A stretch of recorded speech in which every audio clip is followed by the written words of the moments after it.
Lula comandou o esquema de assalto à Petrobras, o Petrolão, que causou danos irreparáveis ao país.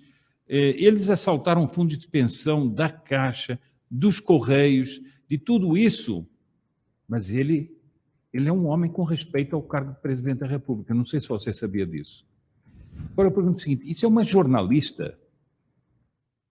Você tem coragem de dizer que isso é uma jornalista? E que isso é sério? A Globo News? Bom, claro que tem que estar, nesse debate, tem que estar também o inefável Camarote, né? O sujeito que acha também que tonitroa sentenças divinas. Mas pronto, é isso que nós somos obrigados a ver todos os dias. Quer dizer, eu não, mas muita gente é obrigada a ver todos os dias. Agora, eu pergunto, o que eu queria chamar a atenção aqui é o seguinte, nós estamos sendo sujeitos a uma operação de guerra psicológica, de inversão da realidade. Você vê a imagem, todas as pessoas veem aquela imagem de uma multidão gigantesca em Copacabana, porque os limites de Copacabana dá para avaliar bem o que é aquela multidão. Vem um especialista e diz, olha, contratamos especialistas da USP e eles disseram que eram só 64 mil pessoas. Então você está vendo com os seus olhos, mas não acredita nos seus olhos. Bom, depois você diz o seguinte, bom, mas o Lula assaltou o país, fez isso, fez aquilo, prostituiu a democracia. Não, mas você quer saber? Ele é que respeita a presidência da República. Olha, eu pergunto o seguinte, isso é o quê? Isso é uma operação de guerra sobre as pessoas. E mais, isso é uma coisa que eu não entendo porque que não se abrem processos contra, por exemplo, a Globo. Eles estão abusando do poder econômico dele para favorecer um candidato. Isso é crime eleitoral. Eles estão usando o poder econômico que eles têm, abuso de poder econômico, para favorecer um candidato.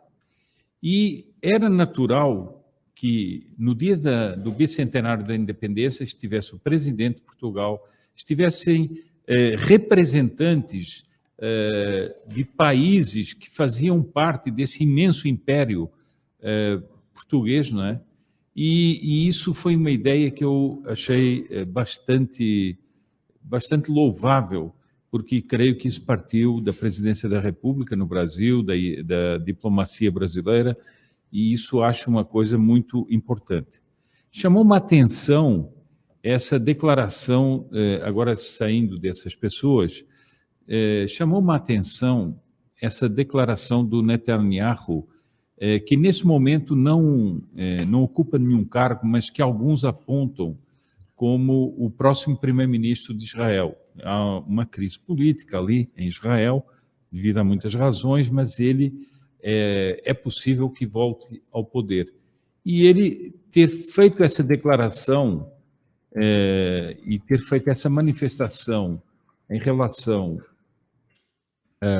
ao presidente Bolsonaro e ao governo e ao país pelo bicentenário, me parece algo de muito significativo.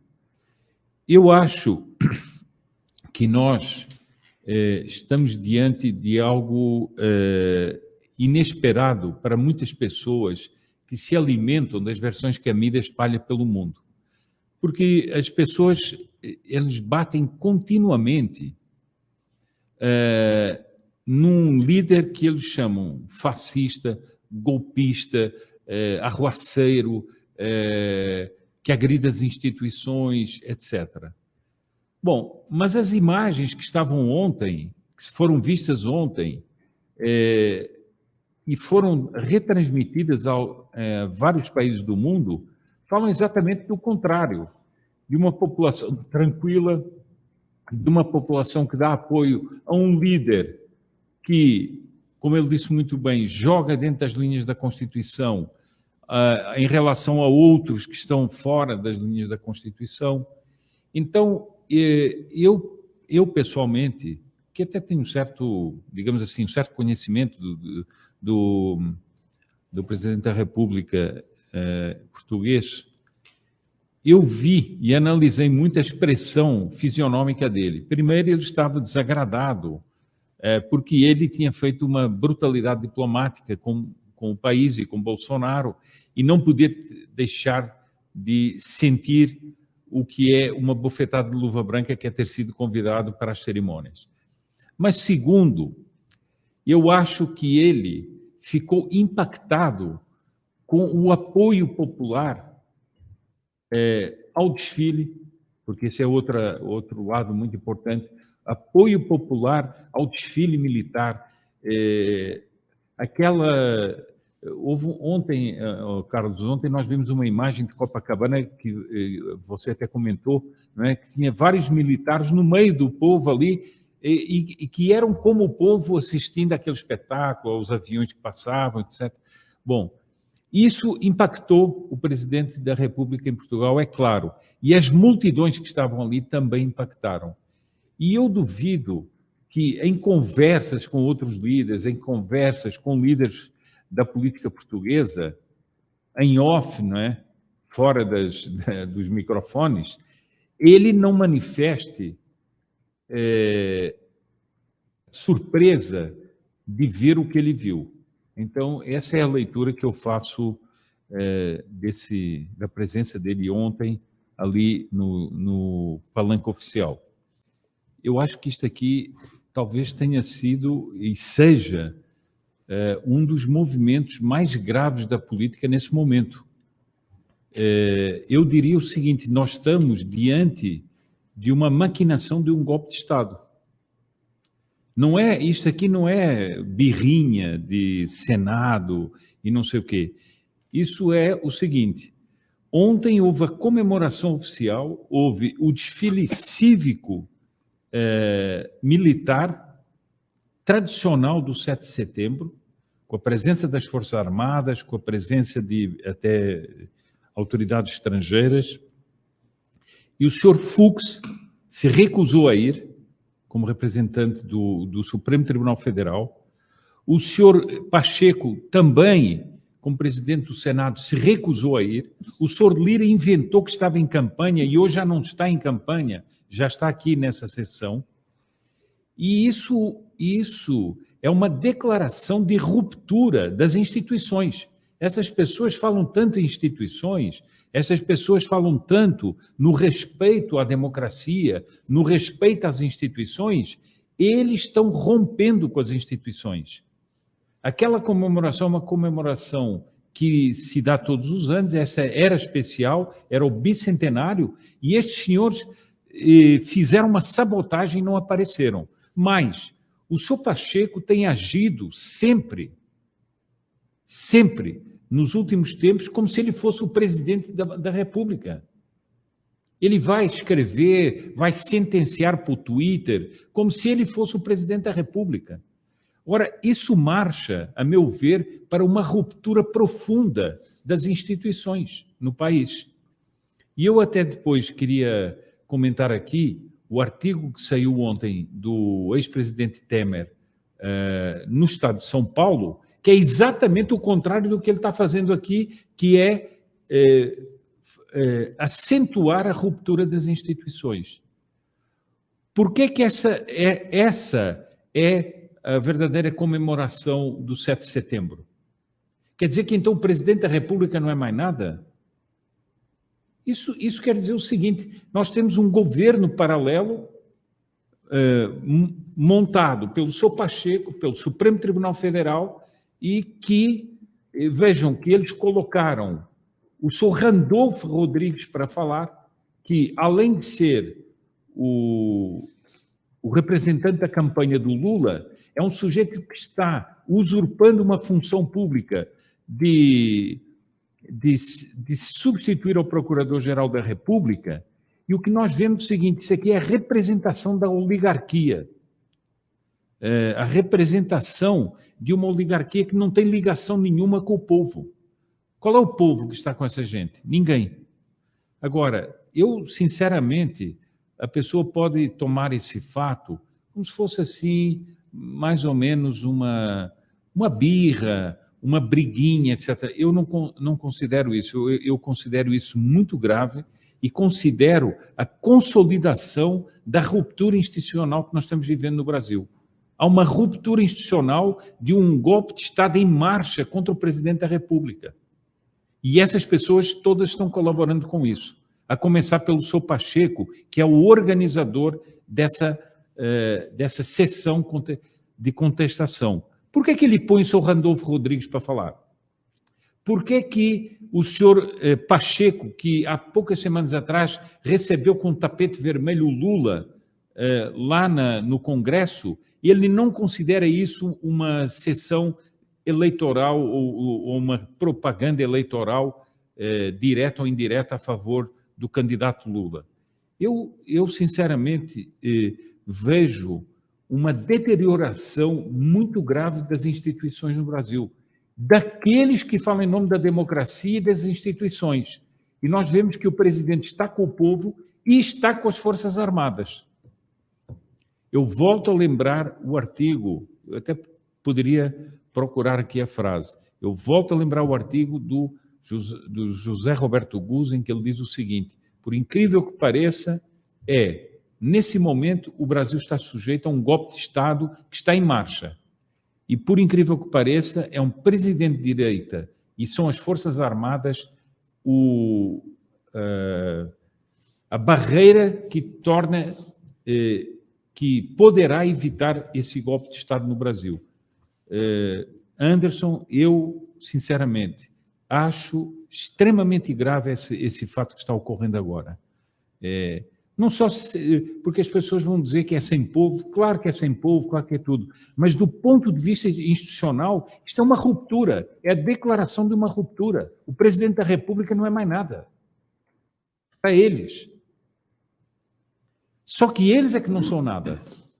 Eles são articuladores de um golpe que está ocorrendo no Brasil. Mas esse texto é um texto profundamente demagógico. Profundamente vago e demagógico. Eu estava aqui me inteirando mais do que está acontecendo lá no Congresso, em que o senhor Randolfo Rodrigues, porque está presente Alexandre de Moraes, está todo, digamos assim, está tudo o que seria o mecanismo do Brasil está presente ali. E o senhor Randolfo Rodrigues teve a seguinte frase: eu peço desculpas pela ausência e não encaminhamento de nenhuma mensagem do atual presidente desta nação. Não sei se veem que isso tudo tem um tom golpista. Nós estamos assistindo a um golpe palaciano dentro do Congresso comandado pelo Sr. Pacheco. E o Sr. Pacheco, ele acha que ele age, e toda a atitude pública dele é uma atitude de quem fosse assumir a presidência da República.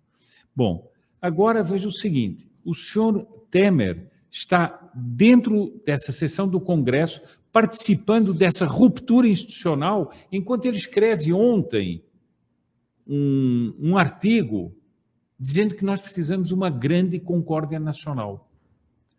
Isso é a prova de que esses apelos à concórdia, à união, são sempre falsos. Eles trazem em si as sementes da ruptura. E quando um sujeito quer dar um golpe de ruptura, ele vem falar da unidade nacional.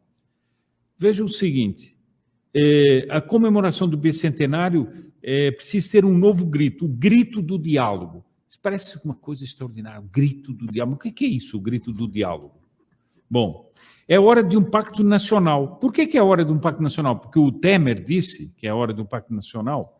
É hora de reunir governadores, prefeitos, parlamentares, lideranças da sociedade civil, sob a coordenação do presidente da República. Aqui, me parece o seguinte, que ele aqui dá um ponto de fraco, que é na proposta dele, em que ele reconhece que o presidente da República é que tem popularidade no Brasil para fazer isso. Para alinhar objetivos, estratégias e recursos.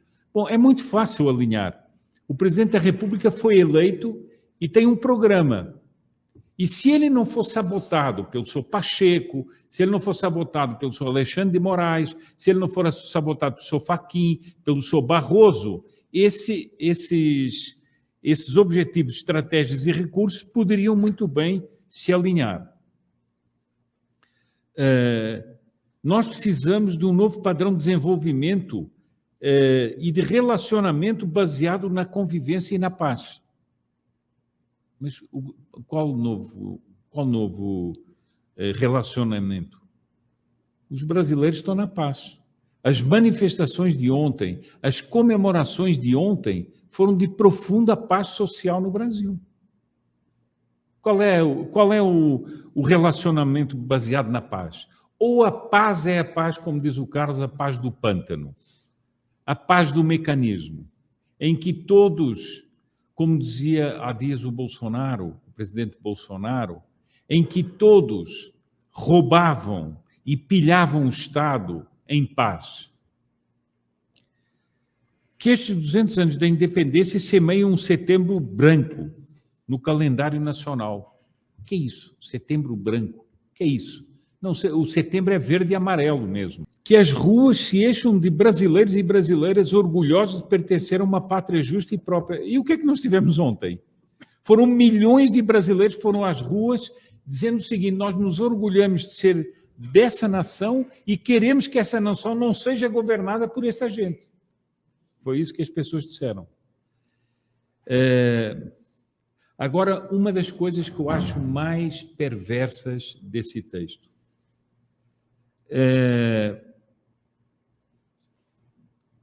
Essas pessoas que saem às ruas têm que estar embalados pela constatação de que, concluído o embate das ideias, concluído por quê? Quer dizer que não deve haver o embate das ideias? Mas se nós estamos sendo assaltados por correntes cheias de ideias que querem um Brasil contrário ao que nós queremos, ao que os brasileiros querem, então, concluído o embate das ideias, é possível e muito prazeroso construir juntos respostas à vontade popular.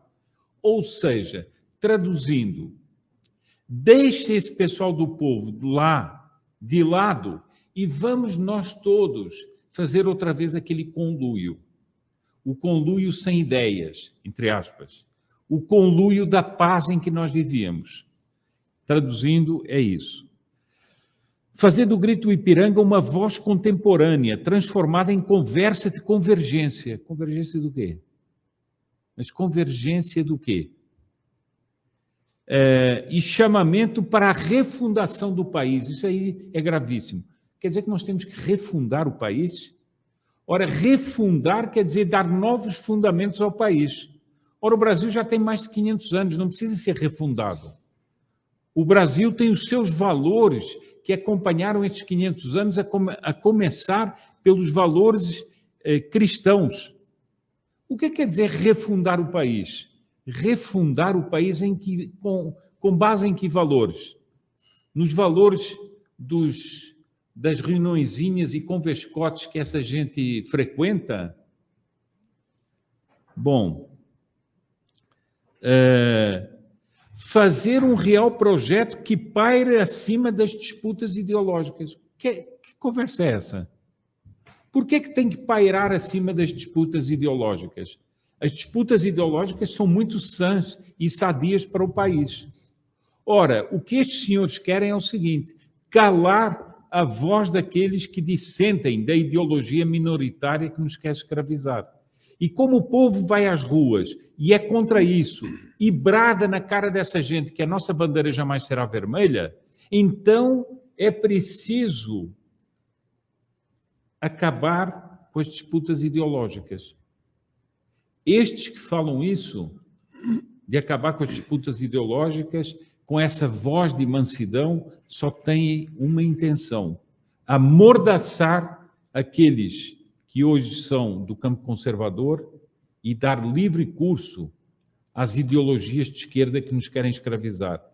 Pergunta ao Sr. Temer qual foi a palavra que ele teve para apaziguar o país diante das perseguições do Sr. Alexandre de Moraes. Nenhuma. Nenhuma palavra. Porque essa gente é cínica. Mas agora precisamos acabar com as disputas ideológicas. Ou seja, cala essa gente que está na rua. porque nós precisamos voltar ao nosso pântano. Bom, posto que os nossos sonhos são os mesmos, não são não, Sr. Temer. Os seus são pesadelos para o Brasil. Os sonhos são daqueles que estão nas ruas e querem um Brasil fiel a si mesmo. Querem um Brasil fiel à cruz de Cristo. Não são os mesmos sonhos. O senhor tem pesadelos para o país, como todo o grupinho que durante décadas comandou esse país. Não há quem seja contra a erradicação da pobreza. Agora vem a lorota, o realejo eterno.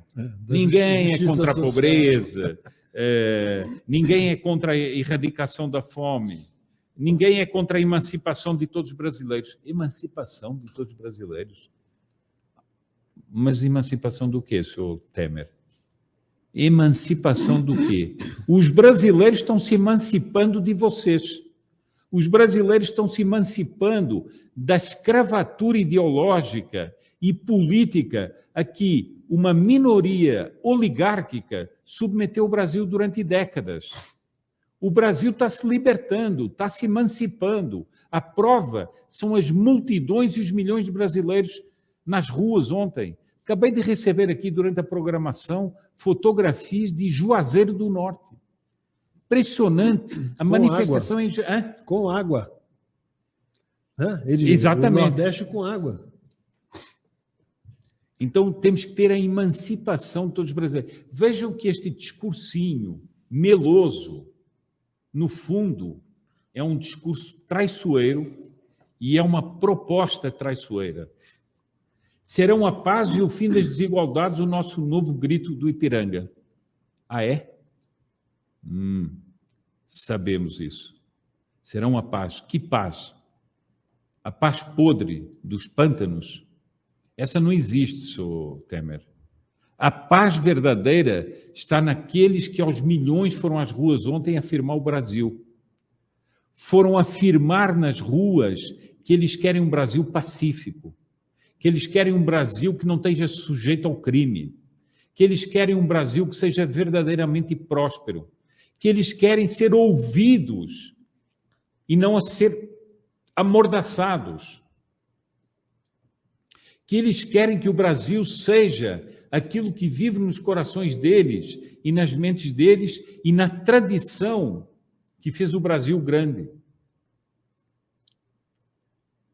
Nós não queremos as suas propostas maravilhosas ou pseudo-maravilhosas e dessa oligarquia podre que há décadas sujeita o Brasil a ideologias falsas e que depois vem dizer que não se pode falar em ideologias. Só não se pode falar em ideologias quando o povo se levanta e toma consciência de que está sendo vítima das ideologias nefastas da esquerda, para então dizer que nós não podemos falar de ideologias. Sr. Temer, o que o senhor está fazendo no Senado nessa comemoração paralela e golpista do bicentenário da independência, em que o porta-voz do Senado é o senhor Randolfo Rodrigues? O que o senhor está fazendo aí? Ou ele não tem uma ideologia? Ou ele não é o arauto, inclusive, de um candidato que corrompeu a democracia, como é o senhor Lula, e que ajudou ditaduras, financiou Cuba, Venezuela, Angola e movimentos terroristas? É isso que o senhor chama da paz e do fim das desigualdades? Eu acho o seguinte, Carlos, essa é uma carta infame. Só que com aquele jeitinho do Temer, não é? Voz mansa, mãos que dizem muito, não é? Quando ele gesticula, e que parece o arauto do equilíbrio e do bom senso. Só faz aqui uma advertência. O bom senso, aspas, o bom senso, habitualmente é o escudo atrás do qual vem o golpe dos traidores. Mas eu queria só fazer aqui um apelo, que é o seguinte. Infelizmente, há uma coisa que eu no Brasil não apoio inteiramente. É que as coisas nunca vão às últimas consequências. Eu vejo pessoas aqui comentando a sessão que está havendo no Congresso. Aliás, era interessante pôr a fotografia, porque sinceramente, parece uma sessão de velório. Olhem isso. Olhem isso. E essa gente acha que é o Brasil. Olhem só aquela primeira fila. Cara, Edson Lobão. Ai, meu Deus. Bom, agora o seguinte, eu sei que foi lido aí um verdadeiro manifesto do Lula diante do presidente do Tribunal Superior Eleitoral, mas isso não é campanha eleitoral. Quer dizer, eu só digo o seguinte, nós temos que levar a análise dos acontecimentos até às últimas consequências. Nós estamos assistindo a uma ruptura institucional grave. Isso não é apenas uma sessão no Senado, e isso é a declaração de uma ruptura institucional. E essa ruptura é com o próprio povo. E isso vai ter consequências, inclusive eleitorais.